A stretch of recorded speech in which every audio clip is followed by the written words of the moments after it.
using this technique and the materials, or if you want a cheaper alternative to test, then these are the pearls I'm going to use. So there are glass pearls, so they're not freshwater or shell, which would normally give you a smaller hole to work with.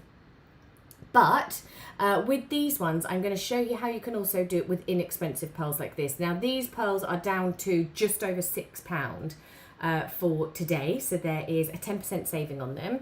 I've got mulberry, I've got, let me get all the right names for you, pink rose, cobalt, and mahogany rose. Really, really beautiful colours. And then I've also got the silver as well, which is the one that I've been using here as well. Now, I'm not going to use a pearl knotting tool today. I'm actually just going to be using a needle, or in my case, a head pin, to be able to do it. There are pearl knotting tools that you can buy and you can use. And you've probably seen me show you them before. We are going to be getting some in stock, and I will be covering that over the next couple of months with you. So for now, we'll just have a nice little play using the head pins. So I'm going to pop you over onto the website. This is where you'll be able to get your beads for today if you need them. So totallybeads.co.uk to categories and Facebook tutorials. You know the drill. It's always the same. So you've got Caroline Rose bracelet. There was a workroom tour around Kitty's study. Peyote cubes with Sarah. The beaded bales with hematite. Byzantine with myself last week. So we've got lots and lots of different techniques on there if you go to the pearls from today. So I'm going to be using culottes. Normally you would use French wire if you were traditionally knotting pearls, but we don't have any of that. So I'm using culottes. And then of course the lovely pearls themselves. So £7.25 down to £6.53, which I think is fabulous. This is the silver that I was using, obviously the one that I'm drawn to. They're my kind of colours. You've got 4, 6, 8 and 10 mil of our strands in there, but you will also get the silk cord as well. So I am going to show you one of those as well. So not only for that £6.53 are you going to get all of the pearls that you need to be able to make several graduated necklaces, or you could make 4 necklaces out of it, but you're going to get your silk cord as well. So it's 100% silk cord. It actually has the the needle already attached onto it. So you've got 2 meters. It's 0.45 millimeters in thickness. So I am going to have to knot them twice for these beads.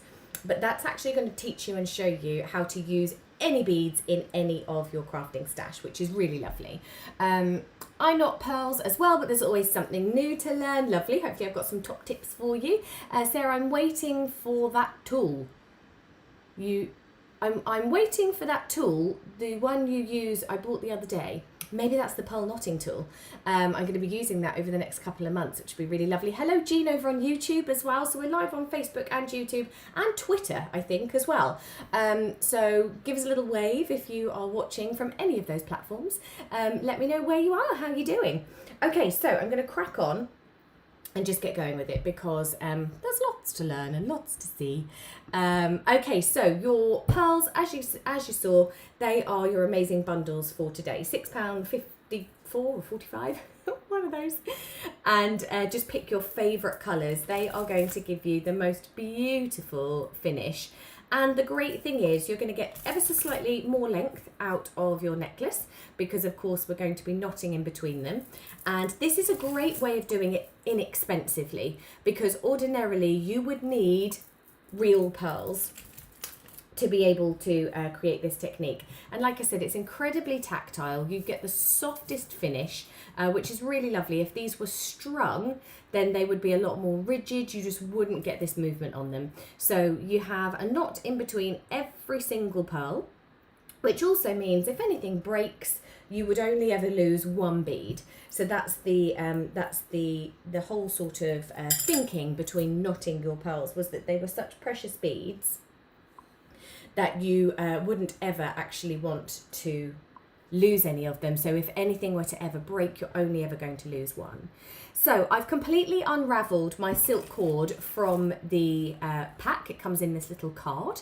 And like I said, the needle is already attached. So on the other end, where I only have my thread, I'm just going to tie a couple of knots. So we're just using a very basic overhand knot or a granny knot, either way, whichever way you want to describe it. And you're going to do two, so you want them directly on top of each other.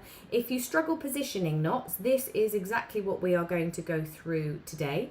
So nice and slow. That's going to give me 2 knots in the same position. So I now have a great sized knot ready to add my beads on. So we're going to go to the other end. I've got 2 meters of it in total. On the other hand, you have the most amazing needle. Now it's completely threaded onto the silk already, because if you are using real pearls, maybe you are using some of your freshwater pearls, maybe it's a family heirloom, these pearls won't go over. And what colour should we use today? I think I'm going to use this one because these are just stunning. Plus they're going to match my jumper that I've got on. These pearls have a reasonable size hole on them, but you wouldn't be able to get them over an easy eye needle or a beading needle, because you're also going to have your strand of silk doubled over. So there's just no way you would get them on there. So by having your needle already attached onto your silk, the hard work is almost just done for you. Now, there isn't quite enough length in your bigger pearls to be able to do like a graduated necklace. But if you added in some spacer beads, maybe some seed beads, maybe even some smaller pearls, you would be able to get a full necklace tiered with all 4 sizes in the whole set, which is amazing value for money when you think about how much these are, £6.48. So first of all, I'm going to do it graduated like I did with my silver one. I am just going to add on 1 full sweep of my beads, so 4, 6, 8 and 10, and you'll see that they just perfectly go straight over that needle, slightly condense down that eye of the needle. And then I'm going to work from the bigger down again, so I'll only use 1 10, but then I'll go 8, 6 and 4, 6, 8 and back up to 10. So I'm just using that graduation throughout all of the sizes, and I'm pre-threading a good handful first of all, and this will give me enough to start working with. Back down to the 4. So you can see it's a nice long needle. These beads will go straight onto the silk. I'll go 1 more round up and down so that we can add all of our knots in. Like so, and then back down. Now, because it's been on the card, you do get slight little kinks in the cord itself. You can see here. I personally don't bother doing anything with them, because as I knot, they will completely disappear anyway. I think that will do us for now. As I knot them, they're going to completely disappear, but you can almost just iron it out. Or hang it up overnight with a weight on the end. Look at what a mess they have made. You can hang it up overnight, like over a door frame, weighted end, and that will get rid of all of that for you. So really, really simple to start adding those beads on. And as you can see, I've got this lovely graduation as well. So I'm going to move them all the way down to the end of my thread, where I have that little knot holding them in place. Now I've left a big enough tail. Like I said, you would normally, if you were very traditionally knotting pearls, you would use French wire, but I am just going to use a clot and a crimp bead. It's inexpensive, it's an easy way to do it, and super quick too. So I am now going to show you how to knot in between each of them. So because they are not freshwater pearls or shell pearls, the holes in them are a little bit larger, which means I need to double knot. So you will do the first knot if you are using beads with smaller holes, i.e. your proper pearls. If you are using those, you would only need to do 1 knot because the holes in them are so tiny. So that will be the very beginning technique that I will show you. And then if you're using pearls that have that slightly bigger hole, you're going to need to do 2. So to begin with, we're just going to do a normal overhand knot. So I'm going to move my pre-strung pearls further away from the bead that I want to knot, move them along, and then my bead is going to come through there, giving me this oversized knot. And we need to travel this all the way down to the pearl itself. So you can keep it oversized and you can move it down with your finger, or you can take a pin. So I would move it down towards the bead with my finger, take a pin, and my pin is resting right up against the bead itself. And then I can pull that knot, and because I have that pin in there, and I'll pick this up so you can see it, because I have the pin in there, the knot has landed right on the other side of my bead. I can then remove that and slightly tighten it, like so. Now I need to do a second knot, and the second knot is a little bit trickier to place, but we'll go for it. So we're going to go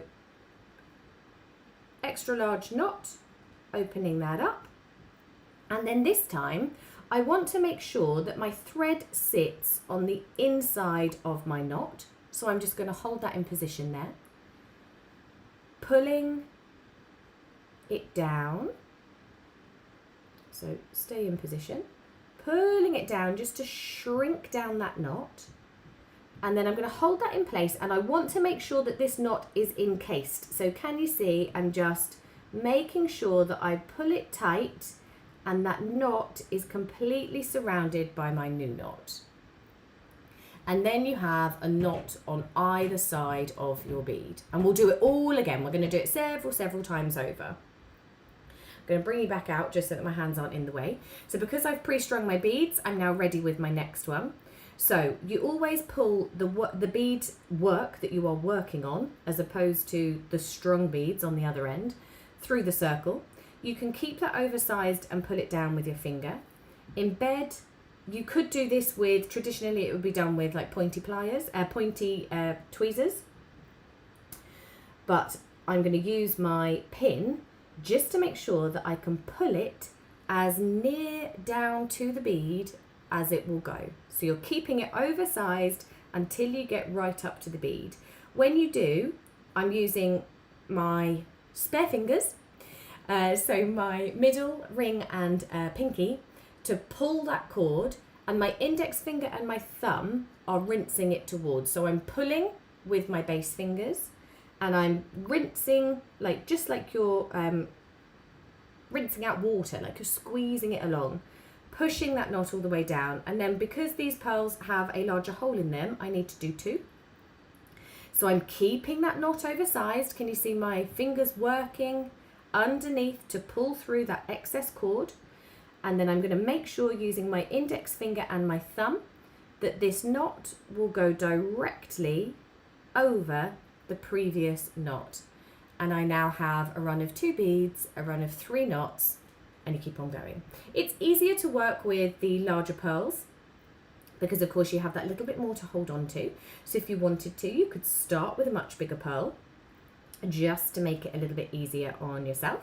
Again, popping in that pin, making sure that you bring it all the way down, so you're tightening it as far around that pin as you can, removing that, and that will give me 1 knot. So that would be the only step you need to do if you have real pearls, freshwater pearls, any of your shell pearls, because the holes in those will be small enough to hold on to your 0.45 millimeter thickness of your silk.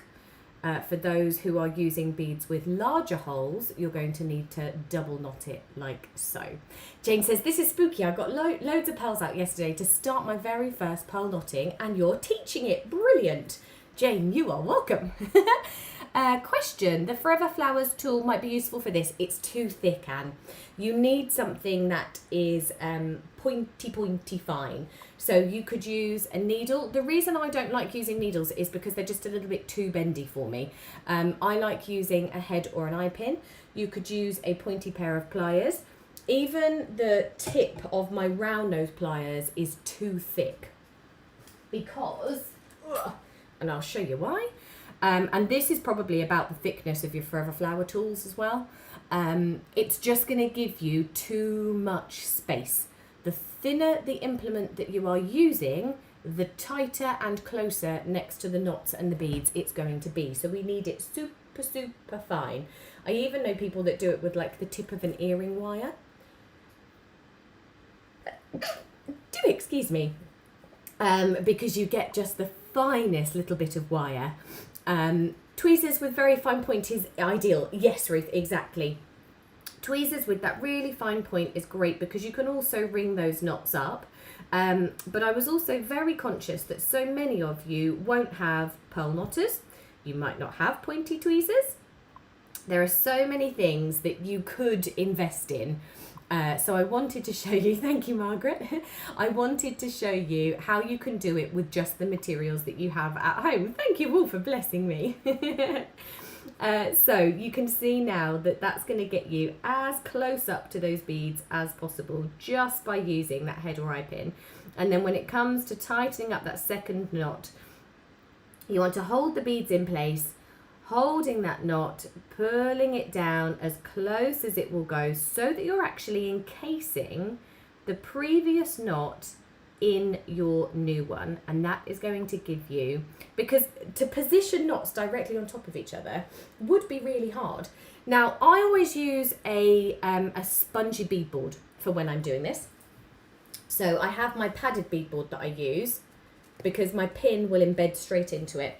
If you have a macrame board, use a needle, because you could sit your macrame board down, you could use a pin or a needle and you can embed that straight in, and that's going to give you a really good stable point to then be able to move these knots down.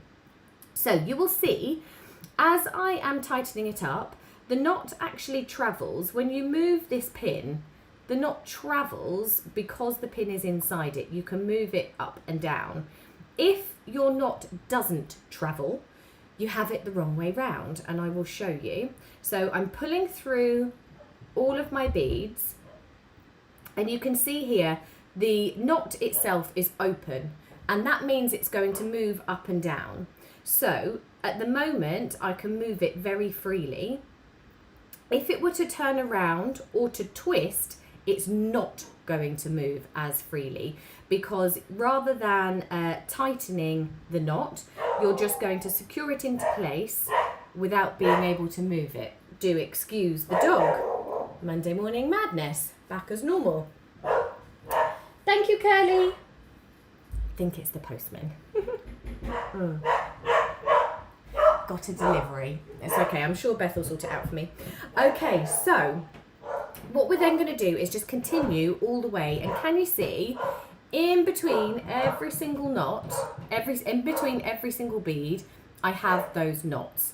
That means that it's going to give me the softest finish. Man, he's not giving up, is he? It's going to give me the softest finish, and if I move over to my silver one, you can see that it's super tactile. You just wouldn't get this finish if you were to string pearls as one strand, which is very tempted to do, and a lot of people kind of fake the knots in between by adding seed beads in between. You can get a very similar finish, but it's just so tactile and so soft, which is really, really lovely. Lucy says her Lily is shouting back at Curly. They're all saying good morning, aren't they? Your postman is always on time. He is, Alison. The amount of deliveries we get, I have to say, it's like Piccadilly Circus. So I'll do a few more. If any of you have any questions or you would like to see anything nice and close up, do let me know and I can go over any of them. So you'll see, because your cord is slightly twisted, every now and again you can get those little kinks. Just make sure that if that knot is moving, you get it down as far as you can. If the knot isn't moving, flip it over because it won't be in the right direction. And as the strand grows, see, did you see that? It was underneath. So I just flip it up on top and then move it down And again, just making sure that you can tighten it directly on top of that knot. So I just hold the knot in place with my index finger and my thumb. I'm going to bring this really close up to you. So I'm holding that previous knot with the cord around it from my next knot, which means when I tighten it, it will go directly on top and embed that previous knot. So it's really important to get them as close to each other as you can, because if you don't, and there is a little gap in between them, it does become quite obvious when you actually finish the piece and once you wear it. So you do want to make sure that you can get them as tight down as you can. If it's not quite in the right position, don't remove your pin, because you can loosen it whilst that, pin is in there. You can just pull those cords, separate them out, you can loosen the knot, and you can then move it back into a better position. Until you remove that pin, it's not secure. The minute you move remove the pin, it's going to be a lot harder for you to get out. Do you know if there's any chance that the multicoloured shell pearls will be restocked? They've been out of stock for quite some time, I know, and they're my favourite. The shell pearls and the freshwater pearls, I don't think is something that Kitty and Simon keep in stock very much. So if there are any in there that you have seen and you would like, I would really recommend getting them now. And of course, sourcing is a little bit harder without travel at the moment. But if I've got anything to do with it, I'll make sure they get a little bit more in. Man, another delivery. Told you it's like Piccadilly Circus. So that's more deliveries for me to hold in the study to go through today. Now you can see, actually I haven't done a double knot on the other side of this one, so I'm just going to move that out of the way and do another one. If you've only got one little knot, it's going to move through your beads. So this is quite a nice way of being able to use, rather than getting your very expensive beads, using less expensive beads. I mean, you're making this necklace for under £6 because the beads themselves are £6. I'll show you how many I had left after making my whole silver necklace. So you see that's twisted. If I pull that tightly, it's not going to travel. Just making sure I've got it in place, moving it down, removing that pin, and then we'll go for one more on top. And then I'll show you how we use our clots to finish. Now, like I said, normally when you're using silk like this, we would use some French wire. Can be expensive. It's a very professional and traditional way to finish it. If you were using your very expensive beads, I would definitely recommend using it, because of course then you can finish perfectly. Have a little look at that. Doesn't it look great? Really traditional. Now, with the cord that you're going to be getting, your silk, just make sure you've got clean hands before you start working with it. It is white or a slight off-white. And because you're running it through your fingers so much, just make sure they're super clean, and that's going to keep your thread looking fantastic. Because as you know, probably if you've got any of your mum's or your grand's pearls, the silk can get pretty grubby, and you want to keep that as nice as possible. I've got my mum's broken Teeth River Pearl necklace. One missing. Going to give this a go. Thanks. Fantastic. Yeah, I actually restrung my grand's pearls for my mum. The silk had broken in half of it. Still had the original clasp, which is lovely. You would traditionally use a box clasp for things like this. Still used the traditional clasp, which was really lovely, and then managed to restring them for my mum to wear, which is great, because then you've actually got something, an heirloom, that you can really use. Okay, so I've added on the top here as a culotte. I've also used a crimp bead, and then we'll attach our clasp on. You're going to need a little bit of glue. Something like Hyper Cement or your E6000 will do fantastically. I've already got some here actually. I'm going to use a crimp bead, and I'm going to use a culotte. It's just going to give me a nice little finish as a different alternative to using your French wire. French wire normally, so it's basically a hollow wire, coiled lots of times together, so it's almost like a spring. you would thread your French wire onto your silk, and then it would loop over your clasp. So it would protect over the years that silk cord so that it wouldn't break and damage. But the culottes are going to do just as good a job. So I'm going to open it up so that I can completely expose the centre. So as you know, our culottes with the loops attached. So you get that little hole in the middle of your hinge. You've got that dome that's going to hold the knots and the crimp bead. You've got a loop up at the top. So I'm going to come up into the culotte. So again, just using my needle that's already on, and I'm going to add on a crimp bead as well, moving them all the way down to my necklace. I'll show you how many beads I've got left in a moment, and I've still made this whole necklace. And then I want to tie a knot around the crimp bead so that it's going to hold in place. Debbie, what are the rest of the Facebook Lives for this week, please? I can take you through mine. Don't know what anyone else is doing. But if you pop onto the Facebook page, Kitty and Simon always set them up as events. So you will have the events on there, and they will be able to run you through the techniques. But I'll tell you what I've got coming up Friday and Monday. Now I'm going to use exactly the same technique. So I'm making that oversized knot. I'm going to make sure that the crimp bead is encased in the knot. And I'm going all the way down to the very hinge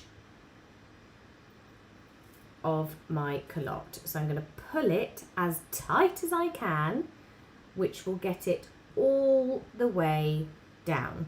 So you can see I've then got the crimp bead. If I bring it up a little bit closer, I've got the crimp bead with a knot around it inside the actual dome. And then I'm going to do another one as well. I'm going to do it the other way so I can pull the needle through as opposed to my entire work. Super.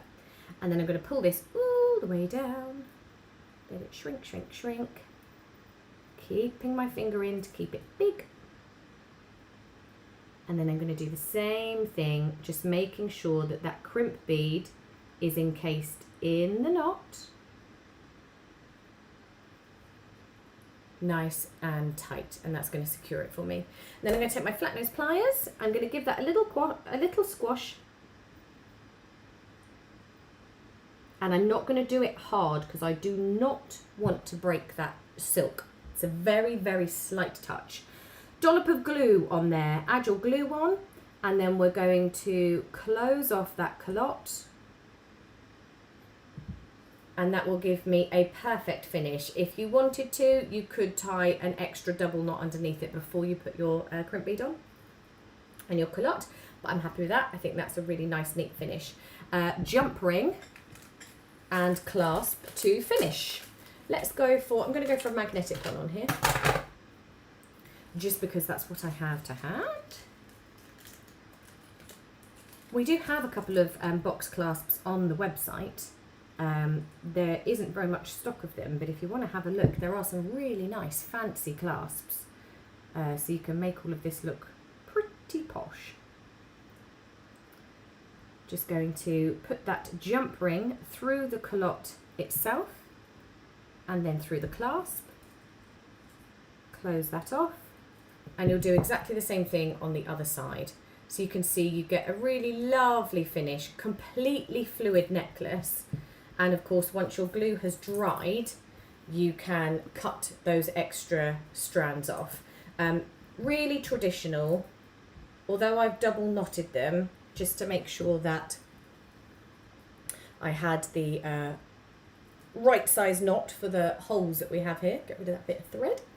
But as you can see, that graduation gives you a really lovely, quite modern take on a traditional necklace. What you could also do, of course, is make several of them, have several strands, several tiers. We will be doing a beautiful knotted necklace in our bead club in April, I think it is. So it's really fun. It's very hands-on. What I love about it is that it's so makey. It's so hands-on. You really are crafting your necklace from beginning to end, which is always really lovely. Have a little practice. I've got lots of my silk left, So if you wanted to, just do a little practice, couple of inches worth towards the end of your cord. You've got 2 meters in total. Oh, I was going to show you how many beads I had left, wasn't I? So I've made this full necklace, which is probably about an 18-inch on me. And then I still had 2 different sizes in here, a rogue purple. I could still probably do the exact same necklace again with the beads that I have left. So for £6, you could be making 2 knotted pearl necklaces, which I think is phenomenal value for money. Now then, for the rest of the week, so you will have Kitty tomorrow, Sarah Payne on Wednesday, Thursday will be Kitty again, Friday is me. Friday we are doing some beaded roses. So the orchid, you can just about see it over my shoulder, the beaded orchid we were doing,